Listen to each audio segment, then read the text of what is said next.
मराठा आंदोलक मनोज जरांगे पाटलांनी पुन्हा एकदा धनंजय मुंडेंवर थेट निशाणा साधलेला आहे। त्यांना इशारा दिलाय। नागपूरमधील एका महिलेच्या पतीच्या मृत्यूला धनंजय मुंडेच कारणीभूत असल्याचा खळबळजनक आरोप जरांगेंनी केला।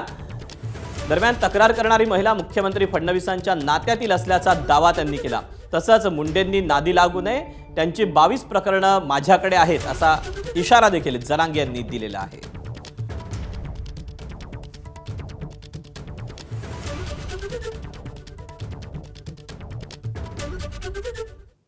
रंजना प्रदीपराव नागपूरकर ही बिचारी महिला ब्राह्मणांची आज सकाळी माझ्या घरी येऊन इतकी रडत होती।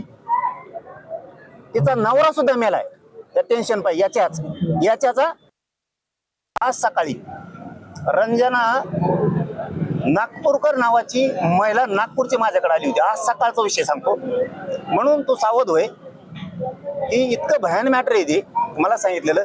कारण ती शोभाताई फडणवीस यांच्या बहिणीची मुलगी त्यांच्या घरी दिलेली त्या नागपूर मॅडमची। हे देवेंद्र फडणवीसला माहीत सुद्धा नसेल आणखी किती प्रचंड मोठी फसवणूक आपल्याच पाहुण्यात झाली, म्हणजे त्यांच्याच पाहुण्याची। मी तुझे मॅटर इतके आलेत माझ्याकडे, तू धन्या इथून पुढे तरी माझ्या नादी लागू नको, आमचे लोक उचकू नको। काही नका काढू, जाऊन तिकडे त्याचा काय संबंध आहे? काय संबंध आहे? अहो नुसतं मंत्रिपद द्यायचं म्हणलं तर अजितदादांचा पक्ष इतका ट्रोल झाला होता सोशल मीडियावरती, आपल्या मीडियाच्या माध्यमातून सुद्धा दिल्यावरती पक्ष संपल ना। त्यामुळे भाजप जवळ नाही करीत, भाजप काय हाताने लफडगाड्यात गुंतून घेईल। मी जर तो असे मॅटर घ्यायला लागलो ना, तो लय हलवू दे, हे ध्यानात ठेव। तू इथून कुठेतरी ते चाळे बंद कर, घातपात करणाऱ्याला साथ देणं, लोकांना उचकवणं हे तू बंद कर। मी आणखीन पाऊल उचललेलं नाही, तू टोळी आवरेव आणि तू बी शहाणा होय, आणखीन तरी माया नादी लागू नको। मी जर मागा लागलो तर तो हे जवळपास 22 पेक्षा जास्त प्रकरण माझ्याकडे आलेत। मी आज पहिल्यांदा सांगायलोय, तू आणखीन शहाणा होय, नाही तर लय लांब जाशील। तेव्हा हा पुन्हा एकदा मनोज जरांगेंनी धनंजय मुंडेंवर खळबळजनक आरोप तर केलेला आहे आणि त्यांना इशारा देखील दिलेला आहे। माझ्या नादी लागू नको, तुझी 22 प्रकरणं माझ्याकडे आहेत असा एक इशारा मनोज जरांगेंनी धनंजय मुंडेंना दिलेला आहे।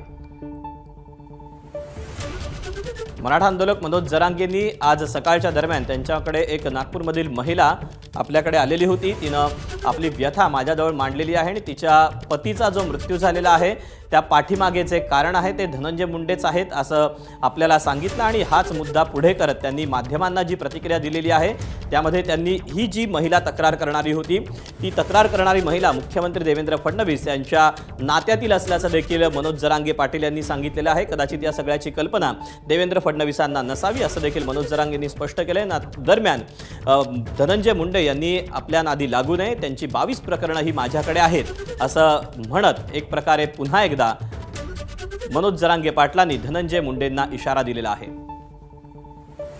बीडमधील सरपंच हत्या प्रकरणानंतर वाल्मिक कराड त्याच्यासोबतच जे नाव सातत्यानं जोडलं जात होतं ते म्हणजे धनंजय मुंडेंचं जोडलं होतं आणि तेव्हापासून जो सुरू झालेला संघर्ष आहे तो अद्यापही मुंडे विरुद्ध जरांगे हा पुन्हा एकदा पाहायला मिळतोय।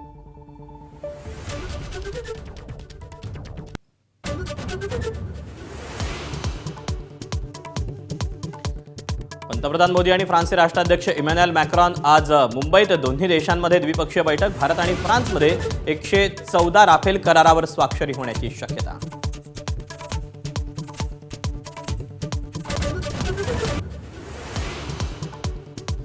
काँग्रेस प्रदेशाध्यक्ष हर्षवर्धन सकपाळ यांची अखेर दिलगिरी शिवप्रेमींच्या भावना दुखावल्यानं व्यक्त केला खेद। सकपाळ यांनी टिपू सुलतानाची शिवरायांसोबत तुलना केली होती।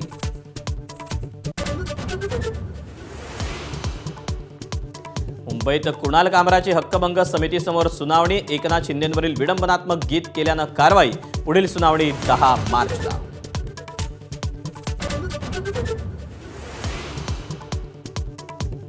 अजितदादांच्या विमानातील ब्लॅक बॉक्सही राजकारणापासून सुरक्षित नाही। रोहित पवारांचा पुन्हा गंभीर आरोप, तर तपासही संथ गतीनं सुरू असल्याचा दावा।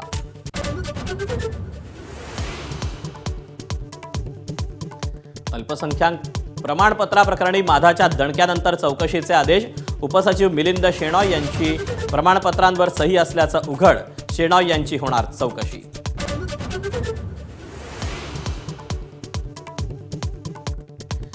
पुण्यातील मुंढवा जमीन घोटाळ्याप्रकरणी पार्थ पवार यांना अभय मिळाल्याची चर्चा. व्यवहारावर स्वाक्षरी नसल्यानं जमीन खरेदीत थेट संबंध येत नसल्याची सूत्रांची माहिती.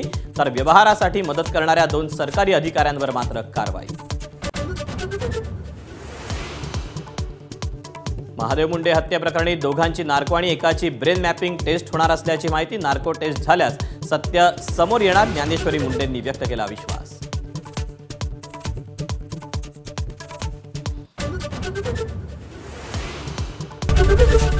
एबीपी माझा, उघडा डोळे बघा नीट.